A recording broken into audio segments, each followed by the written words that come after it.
$250,000 in their pocket. But without further ado, let's go ahead and get this next elimination match underway. And player number 1, hailing from China, it's OmegaZero. The aggro beast from the East.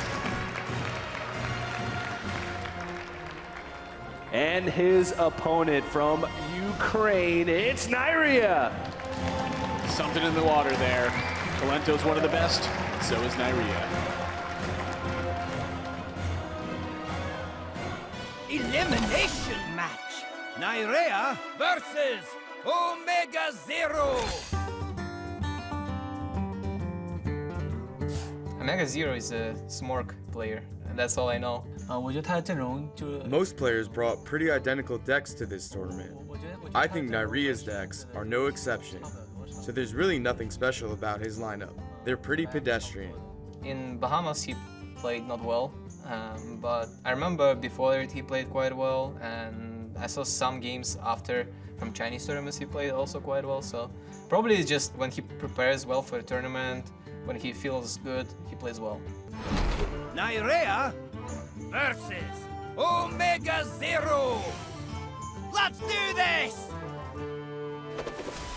We've got another elimination match, and OmegaZero, not for the first time, has questioned his opponent's lineup. Fortunately for him, the first time he did that, it didn't work out so well. Is the same thing going to happen again? And not for the first time. I'm going to say, OmegaZero, if you're questioning everyone else's lineup, I question your lineup, OmegaZero. Stop paying so much attention to everyone else's. Sort your own lineup out. Oh, wow.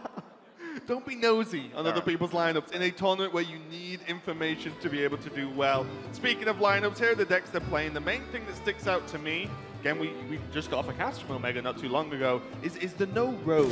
Like, Rogue seems like just a natural fit. The class is extremely strong, but we can get back to that a little bit later on. Maybe when Neirea gets to play Rogue. Because for now, we are going to go on for some Priest versus Priest action. It's going to be Highlander on Highlander. There is a few different choices here. For example, the one that sticks out to me, OmegaZero playing Cold Light Oracle. Yeah, I mean, he's definitely, since we very first time we saw him, he's definitely had interesting twists, even on decks we're used to seeing. I remember, way back, one of the very first events that we did this year, I believe, may have even been in the previous season, he was playing an Argent Commander in, I think, Tempo Warrior. And I referenced that at some point, and Admirable thought I just made it up. He thought I just picked a random card to make fun of deck building, but no, he was actually just playing Argent Commander in the Tempo deck. So he does have this tendency of, he doesn't really innovate too far out of the norm with actual deck lists. You won't see him bringing something insanely off the wall that we have to think what we're even going to call the deck. But he will put these little strange twists on top of the existing archetype. Yeah, I've seen it before, and we'll continue to see it again, I imagine, going into 2018 season.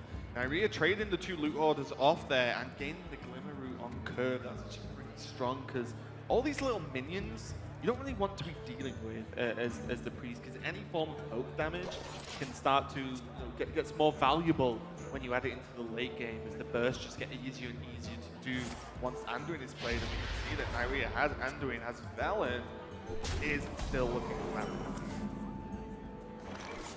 Master Spell purely to draw a card in that position. It's a very cycle-heavy matchup, and OmegaZero is just going to respond in kind. Neirea did have the option to go fishing there with Power Word Shield, try and find something else to do this turn, instead of just what seemed like a relatively ineffective Master Spell. But, Power Word Shield actually has utility later in the game as a re-proc for your hero power once you hit Anduin mode to protect more important minions to stick with the board and so on. So I like the decision to just, fully mana utilize your turn 4 and just jam the Master Spell, move on with your life. Yeah, the Raj was a huge hit there from OmegaZero, just getting it live early. Still has a few turns to get into that Anduin, and to be honest, even if your opponent plays his Anduin without him having Raza as well, it's much less impactful in this matchup. You're not playing Tempo Rogue where you can potentially give them a board of 5 attack minions to then wipe out with Anduin. Right. So in terms of OmegaZero's deck building as well, we talked a lot about Lyra versus Gadgetzan, and one we didn't include was Cabal Shadow Priest.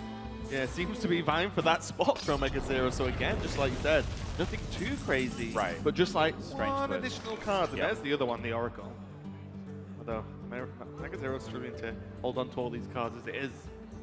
It's got the extra hand space for a few more.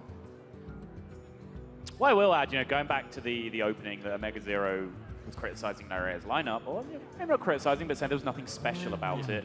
Neirea definitely agrees with that. He tweeted himself that he was disappointed in his own lineup, that he couldn't find anything next level when he had to kind of default back to the same decks that he'd been playing for 2 weeks. So, it's probably a fair criticism in the long run from OmegaZero. You can see he's willing to, at least take 1 or 2 things outside the box himself. Not bringing Rogue is a big deal. Bringing Murloc Paladin, not particularly common. And then all these unique twists in terms of tech cards and things that he is bringing in his lineup. He is at least experimenting outside of the norm that we've seen from most players. Yeah, the running theme throughout the World Championships is there's few players with a lot of flair in their deck building. And we'll see who it works out the best for at the end of this 4-day event. It's going to be, well, Shadow Priest just played as a 4-5, and it's not going to be super impactful in the matchup anyway. It's not often at this point in the game Neirea will leave a Thalnos on the board, will leave an Acolyte just chilling with no card draw. Right. Having a 4-5 to just beat Neirea up a little bit. Definitely not the worst thing for OmegaZero. The old horror of the 4-5. Just getting cards out of his hand.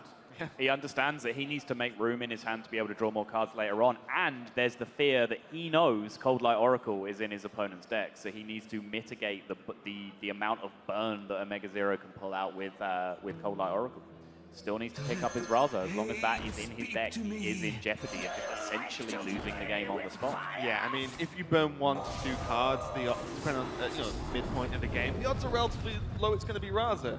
But relatively low doesn't mean it's not going to happen. And if it happens, you probably just lose at that point. Here's the trap that you can fall into, though, when you start burning cards from your opponent's deck. If there is one particular card in their deck that you are trying to burn, or one particular card in their deck that is so important to the matchup that they have to draw it, right? Your mentality is, oh, if I burn that card, I win. Well, how about the other 19 out of 20 times where all you've done is got rid of other cards that don't matter and got them closer to drawing that one card they need that wins the match? Yeah. So you got to think about this a little bit deeper, because sometimes burning cards is actually, on average, better for your opponent than it is for you. Very relevant to the deck size and how many cards you can burn, which is why often Clerics and Circle become very dangerous. Yeah. Then you can burn 5 cards and then you're like, yeah, that's actually just worth it. OmegaZero does have the Raza down. Well, it's a Raza effect. Nothing else to really cash in on it now. Let's take the manners with the steal onto the Cleric just to get a couple more draws out for Neirea here. Can even use the heal if you really want to then. There we go, yeah, he's going to go for the binding heal, just like you said, he needs to get there, and he needs to get there quickly. And this kind of card draw is fine for Neirea. You can see that he is comfortable with this level of cards in hand. He will happily spend 1 card and replace it, literally cycle through his deck and keep the hand size as it is. He just does not want to have more cards than this in hand, as evidenced by throwing away that Shadow Word Horror earlier. I'm probably being pretty okay with trading the Cleric in after that turn, right? Just to finish it off, it's like, I'll remove Cleric from the board. Right. You don't want to get anything too crazy going on. Well, he'd be giving it back to it was Potion of Madness, so he'd be giving it back of course, to sorry, yeah. Of course. I was distracted by the shot that came in from OmegaZero. At first, because it was from the window, I was like, is the shot just of like one of the rivers? That was like, yeah, it's a river.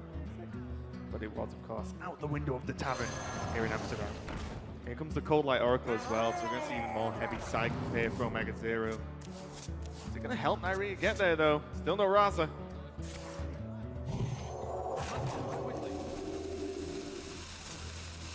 OmegaZero just dumping cards out of his own hand, so he's not suspect to burn, but Neirea will burn 1 card, 8% chance to lose his Raza here.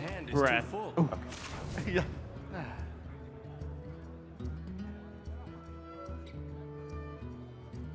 I will say, playing the Raging Elemental out onto the board often doesn't feel great in this matchup.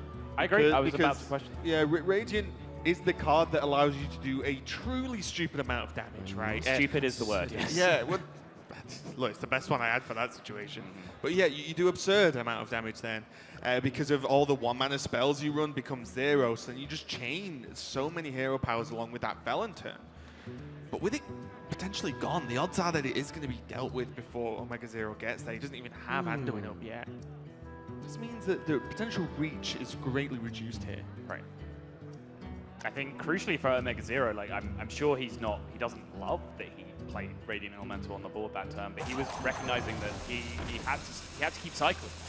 And his only cycle card left was Cold Light Oracle. If he was going to play Cold Light Oracle, he needed to put other cards out onto the board.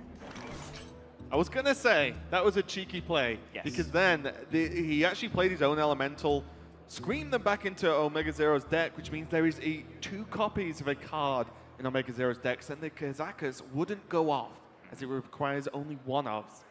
Then OmegaZero's like, just draw the Elemental, done, never mind. But it was a cute play from Neirea. But imagine the havoc that can happen with building an Elemental without doing down. You're just dead. I mean, it's scary. You have to question whether long term, like, is that really worth it for Neirea to take that gambit when you give your opponent essentially 2 Radiant Elementals? Well, even if not just anything crazy in one turn, it means you can use one freely again and be like, well, there's still the other one, so I can still do the stupid damage.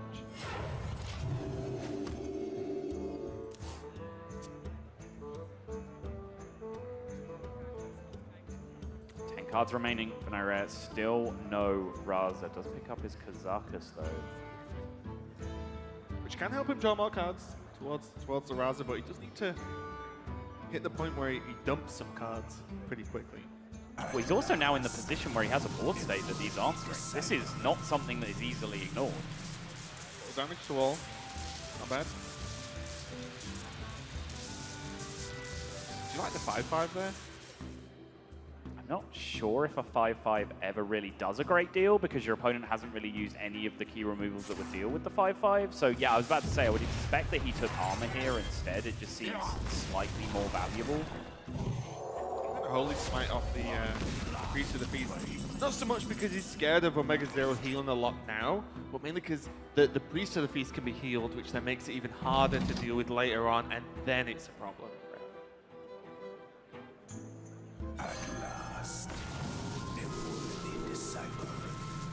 Four again is an option. Probably not going to take it though. Gain 7 feels okay. Deal 5, definitely not too bad. Hard draw. Let's get the damage though, as you mentioned. Blessed be this funnel cake. Neirea's just thinking, hang on, I just killed that. The light has betrayed me. I do like this Anduin play though now. Often, if you're waiting on Raza, playing Anduin never really feels that bad, especially in this matchup. Just get it live. You don't want to spend 8 mana later on when you don't have the wiggle room to spend that much of your turn. Just get it down. There's only 3 power on the board. Now you can even make, what, 2 hero powers a turn roughly? On average, it's like, should be okay. For now at least. Yeah, you can start to at least achieve something while you're waiting around. As opposed to throw away a random card pass. Right. This never feels good. I mean, this is a pretty unfortunate draw for Neirea, honestly, because he... Ooh, a little bit of nervous energy going on for, I believe, OmegaZero in this case. I got it right this time. Hey, I'm learning. You're learning. So you checked out his trainers, but not his top. There you go. Oh, it would have been funny if it was my fault. I'm like, wow, how did the camera get behind this desk? It's a really good shot. I can understand why sitting next to me would make you nervous. But as I was about to say, this is a pretty unfortunate draw for Neirea. Not because just one of his combo pieces in the bottom 10. That actually happens surprisingly often. Like it's disingenuous to call that unlucky. Like, oh, my Anduin was in my bottom 8. Like, yeah, that happens quite a lot. When you bear in mind that can happen to like 3 or 4 different cards depending on what the matchup is. But also he's got so much card draw stuck in the bottom of his deck. He's got Blood Mage in there, Nausea Cleric, Novice Engineer, Acolyte of Pain, all in there alongside the Raza. So that if any of those cards were further up in the deck, suddenly they cycle 1 card further, and then card draw compounds. 1 card draw card begets another because there's so many left in the deck. Darkness speaks to me. Loot Hoarder, right? Like it is the shuffle. Maybe a bit of the cleric work with the potion, but yeah, this is pretty unfortunate. Shadow Visions. I don't even know what options can it really open up for Neirea. Probably not a lot at this point. Are there even any spells left? Silence and Circle of Healing. Great 0 mana spell. There's 0 mana, yeah. Still kind of need Raza though. Right. Also kind of crazy that both players are on exactly the same cards. Boom. And card draw throughout the deck. Both on 8. 7 now, of course, with the initial draw, but keeping it very, very even. And I think the only reason this game's continuing is because OmegaZero has Raza and not Anduin, and Neirea has Anduin and not Raza. Right, absolutely. There you go. That is a Psychic Scream purely for disruption. Just dumping a bunch of garbage onto Neirea so that he doesn't draw that card draw that he's missing, and so that he does not draw that Raza that's the all-important asset. But finally, Neirea does hit a card draw card. And as I said, this can snowball very quickly because there are so many of them remaining in his deck. What's quite funny is There you go. Boom. I was just going to say, he can circle and then just hero power it again if he really wants. Yep. It's like, I will keep drawing this Acolyte. Oh, there we go. There's the Raza. Neirea just going to pause now. I think there was just a quick pause to say, don't want to play anything. Wait, I have Raza. No, I don't want to play anything. Correct. That's going to happen next turn.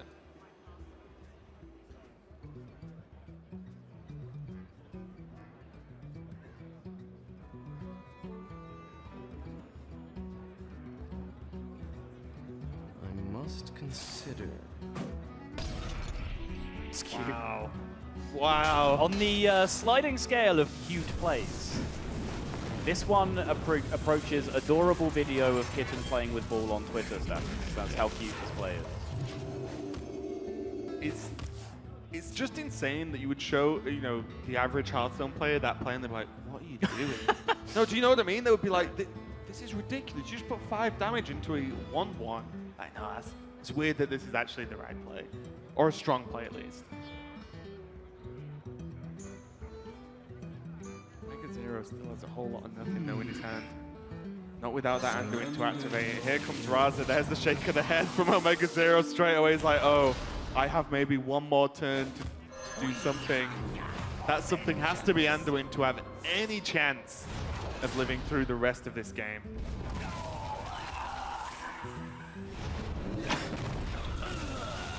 It's such a silly matchup in places. Like, he's Shadow of Deathing his own Raza because it enables him to guaranteed cast a card. Shadow of Death is a card that won't always have a target, and it doesn't turn that card into damage unless you have a target to aim it at. Conversely, if you leave a 5/5 on the board, your opponent can use Shadow of Death if they get, you know, if OmegaZero was able to get it down this turn. But it's just a strange matchup that breaks all conventional rules of Hearthstone, where you do very, very wacky things. The closest comparison I can come up with is like 2015 Freeze Mage Mirrors, where you just be like blizzarding an empty board for no reason, like that kind of nonsense.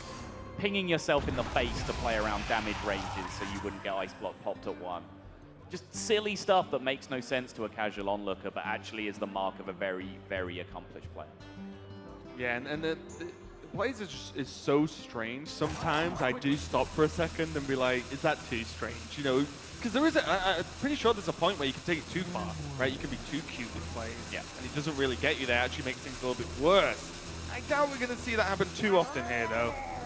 All right, Oracle goes again, trying against Hope, and is that literally card number 30?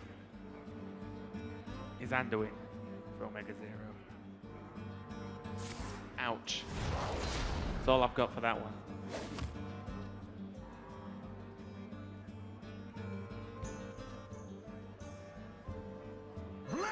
Also, because that's exactly the last card, Neirea can set up his turn as well as he can possibly manage, right? Because he knows Anduin's in hand. He knows everything he's not seen is in hand. That's the whole deck gone. So he knows exactly what OmegaZero can and cannot do next turn. And you see already, hey, you've drawn Anduin. Enjoy these non-5 attack minions to kill.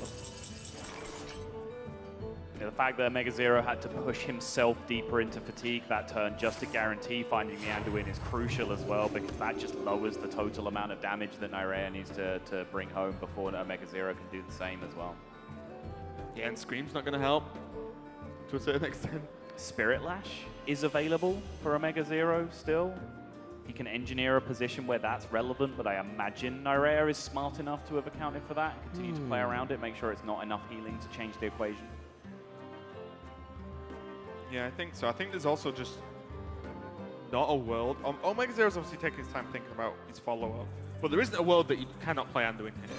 If you don't play Anduin here, then it's just one turn later, one more fatigue later, as you mentioned, and you just took a turns full of damage from Neirea. It's just where the follow-up damage is going.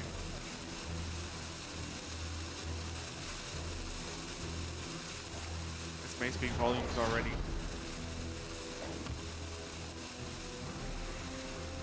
Needs to think quick though. Okay. Just about his end turn, and Neirea is not far away if he doesn't have lethal already in this position, because he has Hero Power Velen, Hero Power Mind Blast, Hero Power Circle, Hero Power Silence, Hero Power, which I believe just about gets him over the line, maybe with the fatigue tick as well. Yeah, I think it does. Sit back and enjoy. Priest of the Feast going to make this longer than it needs to be. As we sit and we're like, oh, Priest, we're already full health, just stop it. It's like, no, this is my ability. I want to show it off at every opportunity. That isn't it? Boom! But it is now with the fatigue. Raven, how does fatigue work? No, I know. Neirea takes the game. Raza Anduin being the last card in hand for OmegaZero caused a huge amount of problems there. Was never going to be enough. Especially when Neirea just got there that little bit quicker. Very, very long Priest mirror there. Guys, we've got plenty more games to go. Yeah, but I mean, I really enjoy watching those Priest mirrors. A lot of people criticize them and say it just comes down to 5 and 8, but those matchups where it's very balanced are very, very even. Yeah, plenty more games to come of this series. Don't go anywhere. We've got Purple and Orange watching, and you should be too.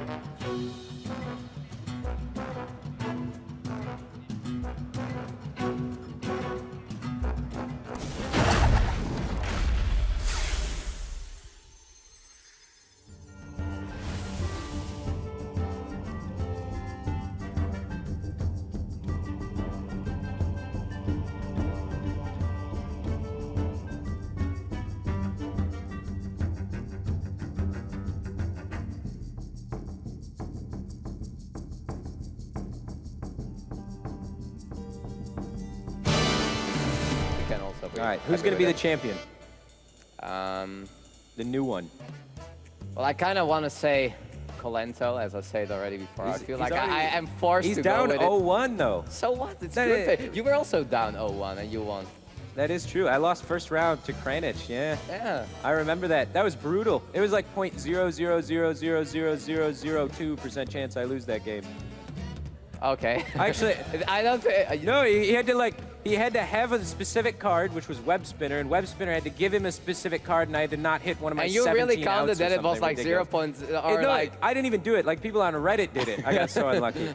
I Okay. walked out of the studio, and we were in Burbank at the time, and I just walked straight up a mountain out of pure rage, and then came back the next morning. I didn't get to the studio till 11:30, didn't sleep the entire night, got lost. It looked like I got mauled by a bear, so if you go watch the footage, literally there's holes in my shirt and stuff, and then I played my next game and won. So that was my experience trying to qualify. Okay, some backstage information about how you become world champion. Just scroll up the mountain and you'll see what's up there in the mountain.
are back and ready to go. With the rest of this series is Neirea versus OmegaZero. We've had game one. We've had high-level plays already in that pre-smear, and we've had a lot of high-level plays in the whole tournament so far. Let's take a minute to have a look at one, especially in that last game. Yeah, this is something that kind of reinforces a point that I made in the early stages of that game, which is these players understand that burning cards from your opponent isn't necessarily a good thing in this matchup, and more important is to draw cards yourself. You can see OmegaZero sat right now with 9 cards in hand. So Neirea, this is the turn where he Potions of Madnesses away this Cleric, starts to draw a bunch of cards himself, cycling through his deck. Now, without that Potion of Madness, he could have done the exact same thing, but the draw would have been on OmegaZero's side. I'm sure a lot of players on ladder would have made that play trying to burn away the Anduin or whatever else from the opposing Priest player, thinking that is key to victory. But Neirea understood is much more important. He focuses on his own game plan, gets the job done himself. Yeah, he wanted to get there first, and he did end up winning that race. Unfortunate for OmegaZero that Anduin was actually the 30th card, literally at the bottom of the deck. But got to wipe that out of his mind now and get on with this next game. Neirea versus OmegaZero, 1-0 to Neirea. It's going to be an aggro druid mirror. I wonder if they've just been like, should we just play the mirrors out and see what happens? Yeah, actually, this one series in the Hearthstone World Championship is being played in strike format, which, as we know... Oh god, Radu's just jumped up with joy at that moment. We are, in fact, playing Conquest. It's just a happy coincidence that we are seeing a bunch of mirror matches here. The lineups aren't even that similar. They shouldn't even really be happening, but yeah. Imagine someone tuning in just as you said that. They'd be like, what? What is strike? They'd be like, why do you just play a different format? Just one match? This makes no sense. Mark of Yasharaj is a massive blowout already in this mirror. This is going to be a very, very different game, despite also being a mirror match from what we saw in game one, because this is all about early board swings, early value trades, early tempo spikes. Whereas the preceding game was just a race to draw your deck while your opponent was trying to do the same thing. And Neirea landing the Mark of Yasharaj on Diamol right off the bat is just so hard to contest a body that size. And you have just this fantastic trading tool for the rest of the game. It really is, and when you could say, oh, well, if you buff up some minions, you can trade into it. It's like, yeah, but those minions probably die as well then. So you're using your buffs to trade, whereas, you know, your AoE buffs, for example, whereas Neirea just used Mark of Yasharaj in such a dominant position from there. There's a few options now, though. Go for the Flame Elemental and the Mark of the Lotus. Can just go for the Druid of the Swamp with a big taunt in the way, and then build on the buffs for next turn. Looks like that might be the option, and I like it. In this matchup, the high health taunts are actually a very serious problem that are normally left to the corridor creepers to deal with, right? It's normally like, oh, my creeper can kill this taunt, but you know, if it's delayed coming out, then it's going to be a problem. This mirror match is strangely intricate. It's very, very hard to gain the right to go face in this matchup. Like, going face is a right, not a privilege. You have to earn that right by gaining board dominance first to such a position that you can't be punished by going face. The weird caveat to that in this matchup is that you always want to be able to have an answer to living mana. Quite often in this mirror match, your only answer to living mana is just to start hitting them in the face. So you kind of want to have established that right to go face before you get to turn 5 and your opponent can living mana. On turn 4, Galactic Crawler, it's a very, very good draw for Neirea. Yeah. Is Totem Golem kill your 4/4 a good turn, thinking? Well, when you can play something else as well. Oh, is that what makes it good? Yeah, that's the thing that pushed it over the line for me. Gotcha.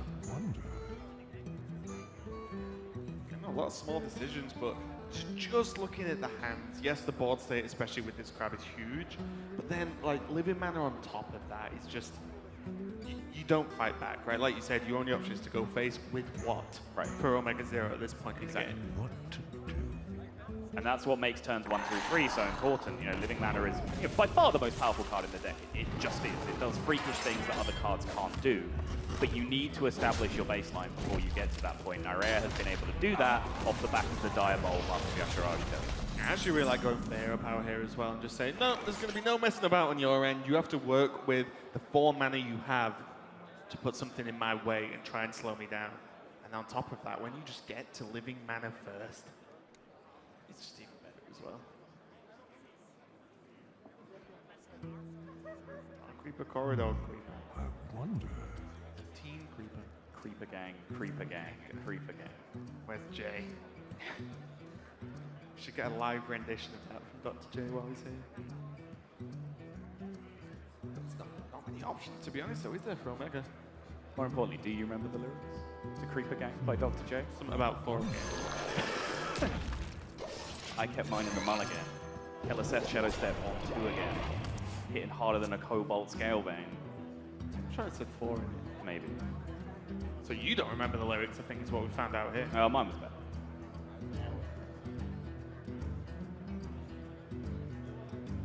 Neirea taking on a Hearthstone player stance.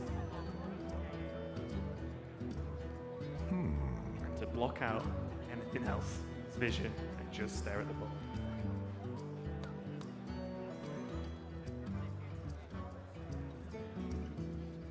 Is there a large punish for living mana, or is the punish only the inability to play your other cards next turn? Yes, correct. That is the punish in and of itself. You're in a dominant board position by using your other cards here, which means if you want to take that line, you can do that first and then reserve living mana as your refill up.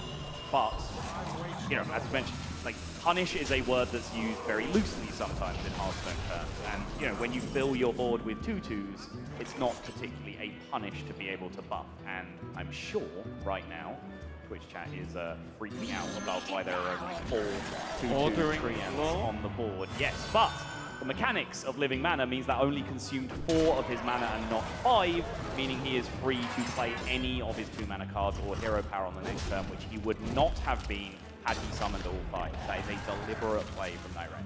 And a strong play, as I said. You know, the problem was the inability to play the cards in hand, and now he doesn't have that problem as much. He can play at least one of them, and that buff being absolutely huge here. And this is where the disrespect for the Creeper comes down now, because what's it going to do? It doesn't have taunt. Like, trade it, you know, trade your 6/2 into my 3/3. Nice one, you know.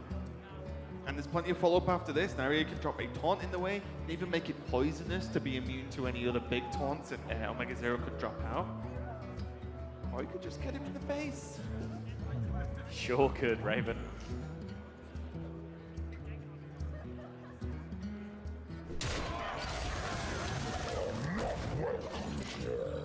OmegaZero just does not have the tools to contest this. It's 12 damage so far from hand from Neirea.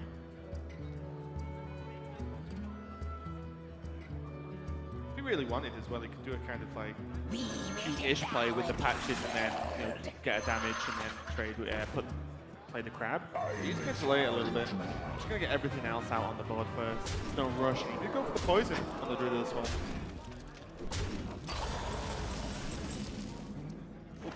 There you go. Too late.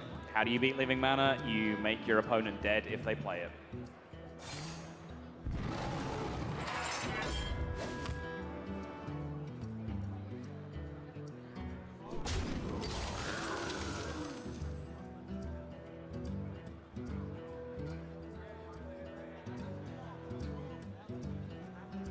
Working out exactly where he wants to put this damage, but Thinking about that, was it a mistake for Neirea to have traded with the other minion on that turn instead of sending 3 more damage to face? Because now he actually does not have a lethal setup through living mana. I believe that trade would have always happened the other way around. Maybe, I mean, he was probably focused on wanting to make sure his Poison Spider got full value trading into something and did not want that other small value. Yeah, that does matter, right? Setting up lethal, I've said it the whole game, like the one card that you can very rarely come back against is living mana, and the best way to do that is just make your opponent dead if they play it, which means hit them in the face. Yeah, and if the more value trades, fine, you end up with a bigger minion left. Right. You know what I mean? Exactly. Opposite to the trade you would have done. Right. Huh, yeah. I think there was only really gain from Neirea going face there. Should take a look at that at some point. Rewind. Neirea does have 29 health. He is still very far ahead, but he hasn't sealed the deal quite yet. And we just see the raw aggression coming out.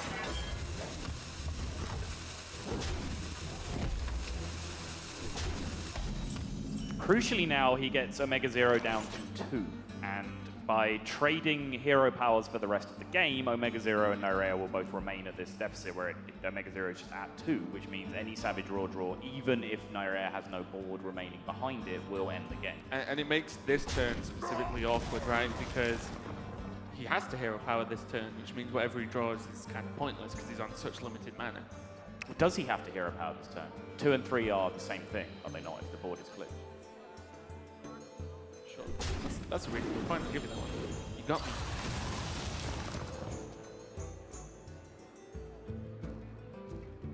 I just feel like if he doesn't, he's always a turn behind.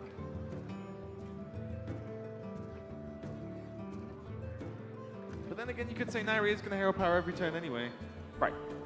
Yeah, as long as OmegaZero just has to hero power every turn after this one. Sure. He's going to have more mana available to him because he's about to trade off a bunch of his mana tree hands.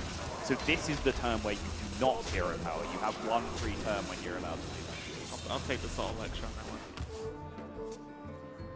It's a big tree hand.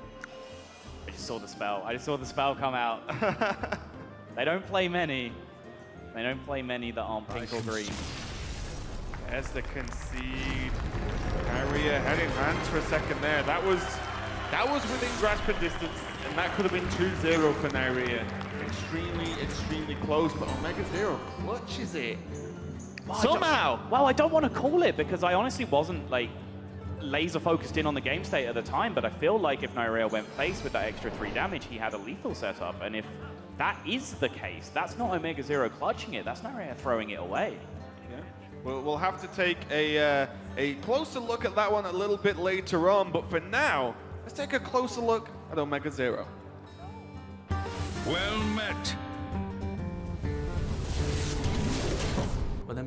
My name is OmegaZero, and I'm from China. My favorite sport is esports. The best thing about playing in the Hearthstone Championship Tour is that I get to play with the best players in the world.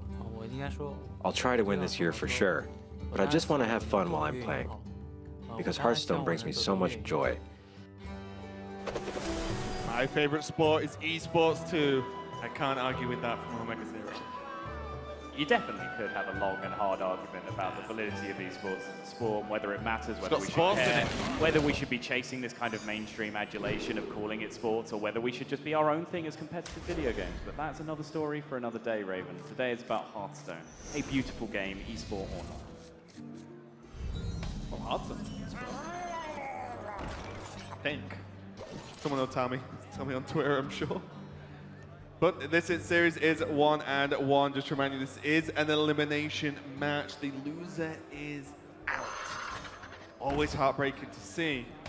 Let's see who ends up being. OmegaZero on the Paladin now. Neirea on the Aggro Druid again. The Patches draw is there, the Captain's there, and the Crab is there. So all the happy pirate family are together in the opening hand. The Crab's adopted though, right? It's that awkward cousin. Right. You know, you don't really want to invite them around to the house. They'll eat everything, including the other people. You were just saying earlier you were a cannibal. It would. Raven tried to say he was a carnivore and said he was a cannibal. Look, sometimes I say wrong things. Okay, I'm human, so I'm like you with your cold, dead heart. I love you, Raven. What to do? We talked about what goes on backstage. I thought that was off limits. They literally had cameras back there this time. I actually do look forward to that, guys. They've actually recorded us in the background, which is scary. But in the meantime, looking forward to this game. Right, I am actually very interested in this play that happened on this turn because Mark of Yasharaj was available to make a huge Raven. He could have done that with the coin as well, but just coin hero power was the only board clear that was available. And I believe I talked in the last series that we cast that clearing boards step by step against Paladin is so important. It's why Rogue does very well in this matchup, because they can pick apart the early synergies with Backstab SO7 Agent, Charger 2-2 patches with South Sea Captain, all that kind of stuff. So Neirea, they're very much deviated from the normal Aggro Druid game plan. How often do you see Aggro Druid coin a hero power in the early game? Almost never, but it's just a recognition of the situation and the matchup that he's in. Yeah, nice response here to the Stonehill, as the Stonehill just as nice a draw from Omega, otherwise it would have been hero power pass. But Neirea does get the Raven through, and OmegaZero, to your point, does have a couple of the recovery tools, of the very few recovery tools that are in Paladin at the moment. The call to arms there, just suddenly generating a board out of nothingness, almost a mini living mana, if you will. And then he has the Finger, which in this matchup, you can almost always kill something with Finger in any given turn. Not a fan of Galactic Crawler in Murloc Paladin, by the way, for very much this kind of reason, right here. It's just a target you can hit with Call to Arms. Yeah, it's fine. It's a 2-mana 2/3, but you're kind of pulling it out of his deck, and that's not its job. You play it for the battle cry. That's why it's in there most of the time. Did you swap it for Millhouse Menace? Call to Arms into a 4/4 pretty good. Sure. Just play Millhouse. Put Lorewalker Cho in there as well. Millhouse and 2 Dirty Rats in every deck if you're going by that. That was one of the first ideas I heard when we saw Call to Arms. Oh, really? Yeah. I can't remember who said it. I want to say Jambray. It's just something you do. Yeah, it does sound like something Jambray would do. Again, Neirea aggressively fighting for this ball control. This time he leaves the 2/3 around. It's not a Murloc. It's not the biggest deal in the world. That was a lot of damage too. Yeah, the only thing that can really land on it and quote, punish you is Blessing of Kings, but it was a lot of damage to give up. It's going to be a fair factor here if Finch does come down, or even any of the bulky minions, so to speak, because OmegaZero is actually running 2 Spike Witch Steed, and that's almost game ending to a large extent, especially on a minion that's already big. You're not Spike Witch Steeding a 1/1, you're Paladin Hero Power. It's going to be very, very scary. Obviously, we can see he doesn't have it in hand, right? But Neirea needs to think he does, if he wants to win this game. Yeah, no Spellbreaker in Neirea's list either, and this has actually been something that I've discussed with you guys and a lot of the players a lot, is that the lack of Spellbreakers in people's list, even those who are potentially keeping up Warlock and banning Priest instead. And it's because they generally believe that, those matchups against Warlock are decided by early board presence more so than they are silencing a Void Lord or whatever it will be. Smoke them down. But suddenly, if you come into a metagame where you're expecting to face Warlock and Murloc Paladin with Spike Ridge Steeds, then suddenly Spellbreaker becomes a very attractive choice. So I don't think Murloc Paladin was anticipated to be a big chunk of the field by these players who aren't teching in Spellbreaker. It's something a lot of the players talked about when we were talking tournament prep. Can you even consider someone might bring a deck you're going to be weak to? Right. The play is to bring what you deem a strong lineup and hope you dodge the person who has brought this weird thing that might just, mess you up. And we see that this could be unfortunate for Neirea if he goes into double Spike Ridge, for example. You'll just lose. We actually heard that a fair bit in our player interviews where they said, yeah, I didn't want to bring, a very heavy control lineup and then just get blown out by some weirdo that bought 4 quest decks for some reason, and I just can't, happen, right? I just can't win then. So yeah, I mean, we are seeing a lot of safe lineups in that tournament. If you've watched a good chunk of both days so far, you've been seeing a lot of the same decks coming out over and over. And that just speaks to the stakes of the tournament. The risk is just so hard to convince yourself into when there is this much on the line. Really is, and this is a nice setup for Tarim as well next turn. Yeah. Often you don't want to Tarim against Druid. It doesn't feel great as a solo minion, but when you're winning the board against aggro Druid, yes, you'll take friendly trades all day. Yeah, if you're wondering why we're a bit distracted and just talking about general things we find interesting in the tournament, well, the Murloc Paladin played Call to Arms into Finger, and he's miles ahead. There's not a great deal to be talking about right now. What you got to think about though is if OmegaZero only had one of those two, Call to Arms or Finger, this would look very different because Neirea would be way further ahead earlier on. Now there is the magic card. Living Mana can always make some interesting things happen. So now Neirea does have an out. He has a light at the end of the tunnel. He has to try and work out how he engineers that Living Mana into a win from this position. Use the Hero Power, the 4-1 there. Just off the Tricolor, doesn't want it to get any bigger, but is happy at just taking the 4. Corridor Creep will come down. This is just going to be an overall setup to say, well, even if you clear all of this, I have Living Mana. Look at that now. There's still just a Finger on the board. What happened? Finger didn't die? Okay. All right, good talk. Slightly confused. This is what's so nuts about open deck lists. Omega doesn't even have to consider this. Do you know what I mean? Like, there's no minion do I put it on, or whatever. It's like you just put it on the strongest minions because you're not bothered about silencing. Where normally you would place it on a different minion because then if one silenced, well, Finge is still okay and gets the job done. Right. Now it's just like, nah, I'm just gonna make a gigantic Finge. Neirea's like, just gonna double check that taunt is active. Can't hero power down anything else for a trade.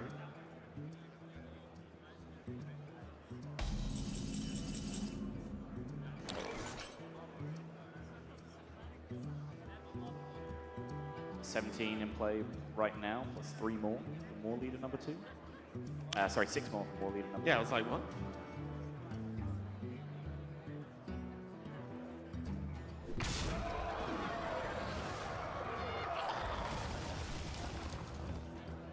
And that was the last moment. Probably should have called that one. Not sure if OmegaZero called that one, whether he needed to trade in that position if he was not pulling any Murlocs.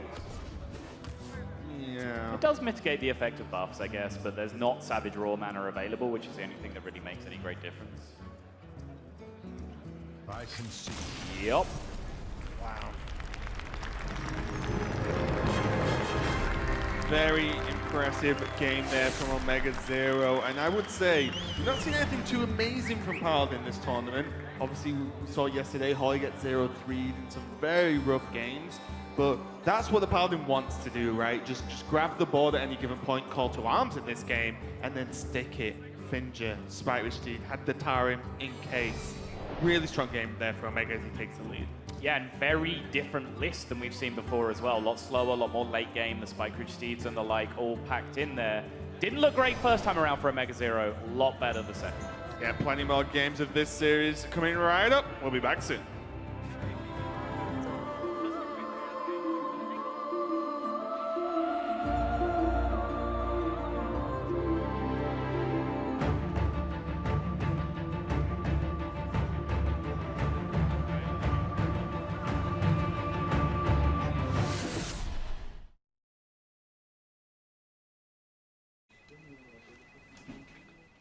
Look, I appreciate your enthusiasm for the role, and you know a lot about the lore, probably more than anybody else, especially about Northrend. But you've only ever had one job. 4. I've had 4 jobs. Lord of the Scourge, Master of the Damned, Ruler of Icecrown Citadel, and Wielder of Frostmourne. Right. Well, the problem is you don't have any experience as a game designer. Maybe if you designed some cards in your free time or wrote some dialogue, maybe took some classes. Classes? Sure, like anything you're interested in. And then come back in a few years and we can talk. Okay. Thanks for coming in. Talk? Ha! When I again darken the halls of this sweltering bastion of flannel, there will be no talk. Only shrieks of pain and pleas of mercy from... What's that? Oh, nothing. Pleas of mercy for your forsaken soul.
Welcome back to the Hearthstone World Championship! Join us by the fire, along with our worthy hosts, Raven and Soto.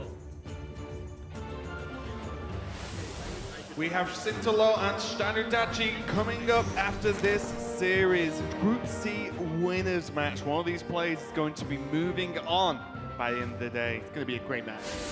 Yeah, it's going to be a Europe versus Europe encounter as well, which is important because we've got another European representative who is on the ropes here against OmegaZero. Yeah, OmegaZero just went up 2-1 versus Neirea in a game we're going to take a look back on throughout this series and see where the turning point was. But the series is by no means over yet. OmegaZero back on the Priest. The last deck he has to take a win with to take this match. Neirea is going to be on the rogue for this one. There is Patches, but I imagine he's going to be going away pretty soon. Corridor Creeper, on the other hand. We like that guy. It's a pretty good card. Probably going to stay along with Firefly. They're like good friends. They help each other out. Neirea really taking his time over the mulligan. What do you think he's considering? The Firefly or It's the the it's the Firefly. right? Yeah, Corridor Creeper definitely stays. Patches obviously goes away. Firefly is just a question of like, is this card aggressive enough for me to actually be worth keeping it just to have something to play on turn one? Do I ever want to throw it away to look for cards that do more damage more quickly, like Keleseth, for example, South Sea Captain, picking up those kind of options to really put the pressure on Priest? Oh, there we go, a second Firefly as well. This is really got to stack up here.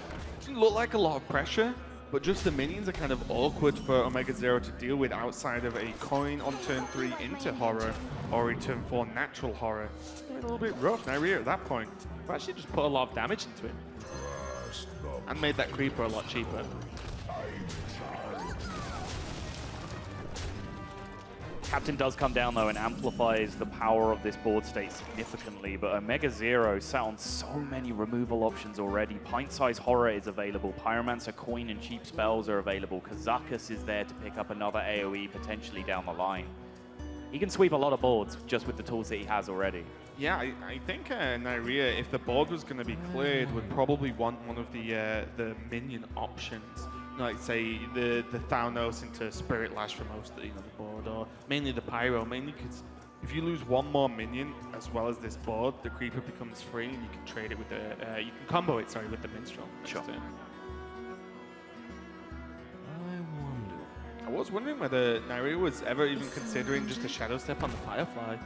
Like having an extra, well, a 0 mana 1/2 to create another 1 mana 1/2. These are all small combo activators, and you can guarantee the Minstrel next turn. But hey, if you're gonna draw Saronite Chain Gang, why not?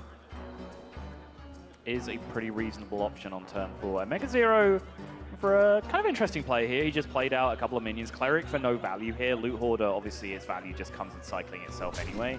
But the Cleric's job is just to soften up 1 or 2 of these minions for that potential Pyromancer clear that could be coming down. And I think Neirea kind of smells that and realizes that he needs to get kind of a thick minion or in play to play around these small impact removals that Omega might be setting up for. Unfortunately for him, Omega had both options covered. He has the Alpha and the Omega in hand, and Pint-Sized Shadow Word Horror will take care of everything. That's pretty huge actually, because like you said, you were hedging. Neirea was hedging his bets with the Corridor Creeper, and getting it blown out like that is a huge problem. OmegaZero still has plenty of juice in the tank. Has his Kazakus is going to drop now. Going to go for a potion again. It'll probably be a defensive potion. Then there's Anduin, then there's Doomsayer, then there's Psychic Scream, and then there's Sol going ho ho all the time. Job's done. He just nails 4 damage to all. Easy. There is so much AoE in OmegaZero's top 11 this game. It's kind of absurd. Just as much as Anduin can be your bottom card. Yep. You can draw a lot of AoE at the start of a game. Right. It's just the way. And it's kind of the nature, the price of admission for a Highlander deck is that your deck does so many different things by nature, because there's so many different individual cards that you have to put in there to make a full deck, that sometimes if you draw the right part of your deck, you're unbeatable. If you draw the wrong part of your deck, it can be tough to win. And we've seen that in this series alone. Never mind the thousands of games across an archetype. This has pretty much been the story of OmegaZero so far. What was the other option on the potion, sorry? I know it was the damage, did you see it? I think I didn't actually see it, but I believe from the options that were offered, he would have taken 7 armor. So I suspect that it's 4 damage, 7. It's a pretty solid card, this, an aggressive deck. Still, the Minstrel coming down is given Neirea plenty of gas in the tank in terms of hand size. Allows him to just keep going. I think Minstrel was such a crazy addition to Tempo Rogue. Yeah, because they can just keep going and keep going and keep going again. There you go, the bonus points for you, Sol. It was the 7 armor. And now you feel like with the way OmegaZero's hand is, it's almost just, you know, using the right key for the right lock every given turn now. I mean, there's still a ton of value to come back from Neirea. I mean, value is probably the wrong word, but there's a ton of stats that can represent pressure, more importantly.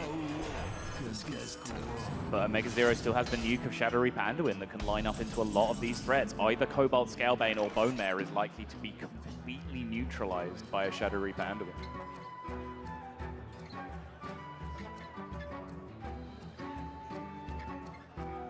Psychic Scream probably not worth it this turn, I would say. We want something a bit heavier. There is. I would agree. It's Pyro time, I believe. Yeah, there's a good amount of damage on the board, but you have Pyro, Silence, Powered Shield, Doomsayer as well. Like, that probably does just enough defense, because at this point, all OmegaZero is doing is saying, how much damage am I taking this turn? Can I take that much damage and be relatively safe? If so, then I'll do it. I always have Scream for the next turn, because the board is only going to either stay the same or get bigger from the Rogue, right? Right. Now there's the Raza as well. Pieces of the puzzle. Looking into place here for OmegaZero. Again, little twists from OmegaZero. We've talked about a lot of them. Doomsayer, not a card that you see a great deal anymore in this deck. It's become much more of a pure combo deck as time has gone on, and it's, you know, cards like this have been replaced for more cycle. Whereas OmegaZero is just playing, you know, more solid bodies, more answers, and it's because of his then slight deficit in card draw cards, he plays Cold Light Oracle, which replaces multiple card draw effects in one go because of the double card draw effect. Which, yeah, it's a pretty, you know, smart way of looking at the deck, honestly, if you think about it. I don't know whether I like it or not, but the logic makes sense. Or as Admirable would say. It makes sense if you don't think about it. Yeah. It would have been a reasonable, like, halfway play here with Deckhand and Bone Mare, but the lack of Dagger equipped, it really alters that play in terms of getting it strong down. As we see Neirea going for the Deckhand, going for the Dagger. Obviously now can't play the Bone Mare, so probably going to have a look at that scale bit. He needed to take care of both the Pyromancer and the Doomsayer on that turn, because just leaving Pyro off is very scary with all your minions hanging around on 2 health, but the double buff of the Scalebane means that Shadow Reaper Anduin is free to challenge this, and now, with the current context of Neirea's hand, from his side, he thinks, this is bad for me, of course, but it's not the end of the world, because I'm landing Bone Mare post-Anduin. Little does he know, there's still another Psychic Scream that he has to contend with. Pretty swift goodbye to that board, I imagine. And also, Neirea's thinking, you know, still no Raza. Every ping takes time. Oh no, we have that too. Yeah. Like, there's like, no, we have that in stock. Don't worry. We draw those. I don't think Master Spell really changes much here. It reduces, like, takes 4 power off the board, so you can get Raza down. But I would rather just remove all of the power from the board this turn, I think.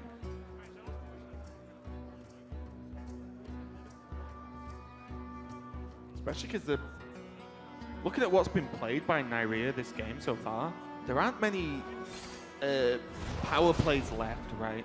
Like, Leroy doesn't count. Leroy's kind of like a finisher or, you know, some kind of combo piece, but there aren't really many just solid power players. And now OmegaZero sees a completely different line to one I mentioned. Is in fact going to start utilizing these spells along with the Raza to be able to get a lot of power removed, and this is just way better than Psychic Scream, I think. I think it's debatable, to be perfectly honest, because this is a lot of damage, a lot of cards that you are spending that translate to 2 damage each that's not hitting the Rogue in the face. That's true. I do think with Master Spell and Thanos' draw, a Psychic Scream in case anything nutty happens, and just getting Raza down quickly is such high priority. I'm definitely not disagreeing with the play, but I think you could definitely have a debate. It's just how you see the rest of the game panning out. Like, is your plan to exhaust them of stuff until they just have no more pressure on you anymore, or is it just end the game by hitting face with Raza hero powers? You know, it's just a different way of looking at ending the game. I think at this point as well, Neirea being on such a low card count in hand and already having one Minstrel played, OmegaZero's probably thinking, okay, he's not going to be able to refill his hand, right? So I can probably just kill everything now, especially with the Priest of the Feast draw just saying, just going to effectively close out the game here, because I don't think Neirea will be able to put forward enough damage when there's a Psychic Scream for emergencies, and even just Mind Blast, you know? Deal 5, you get 2 hero powers from that with the first one, and you heal unless the Priest of Feast is dealt with, which is in fact going to happen. But it's fine. Now Neirea is going to be living off the top of his deck at this point, whereas OmegaZero has plenty of stuff to do, even though Dragonfire, I mean... It's not even really Dragonfire time, though. He'd be more looking for just cards that deal damage, end the game, or just small spot removals. You know, playable cards in every instance. It's one of those things, at this point for Omega, he could have gone face with Raza, just Dragonfire, keep the hero powers up, play the Acolyte pass. Or we can do this, it honestly isn't going to make too much difference in the way that the, at least short term of this game plays out. Definitely being very, very passive here. You can see OmegaZero is committed to that idea of just exhausting resources from Neirea. That might be compounded by a read on this remaining card being Bone Mare #2, for example. The fact that it's, you know, it's been an expensive or situational card that has not been played up until this point. And as well, you don't need to do anything flashy to win this game, right? You just don't need to, so there's no point, especially in, you know, what could be the winning game for OmegaZero in this elimination matchup. Neirea is just going to go for it. He kind of has to at the moment. His hand doesn't tell him to do anything else. Shadow Word Death is only going to compound the issues that Neirea has, and this could be the end. Member of G2.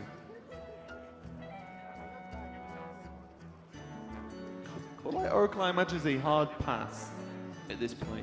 There cannot be enough upside as OmegaZero of drawing your own cards first. You could say you could just kill him, but he gives Neirea cards that you don't want to give him. Come on. You pull in your face. Seven cards left in deck, and one of them is Profit Balance. That's a lot of upside.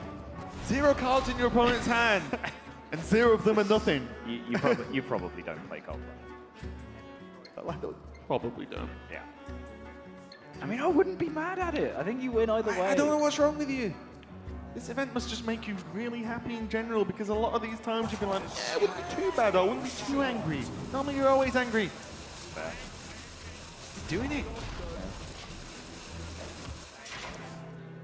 Now look at the plays given Neirea. Van Cleef into Bone Mare, it's the perfect turn 10. It just doesn't matter. I mean, like, this is the argument for the Coldlight Oracle, though, right? Like, you get yourself guaranteed lethal, perhaps a turn quicker by playing the Coldlight Oracle. It doesn't matter what play you give your opponent, because you have Psychic Scream, which is just the ultimate you're not allowed to have fun card. I guess once you remove Leroy from that equation, right, because exactly. Leroy Shadow Step deck, for example, you can actually just die. Yeah. But if Leroy is just removed from the equation, then yes, there is pretty much nothing that has too much of an immediate impact on you. And by you, I mean OmegaZero. That's the concede, or that's the lethal anyway. Whichever player did that first, it doesn't matter. OmegaZero is going to take the win over Neirea. And Neirea is very sadly eliminated from the tournament. Yeah, and well played from OmegaZero. Honestly, I've had some questions about his lineup in general, as well as some of his card choices and individual decks, but I think it might have been Neirea looking back on 1 or 2 mistakes during that series that caught him. Yeah, it was definitely back and forth, but there was some really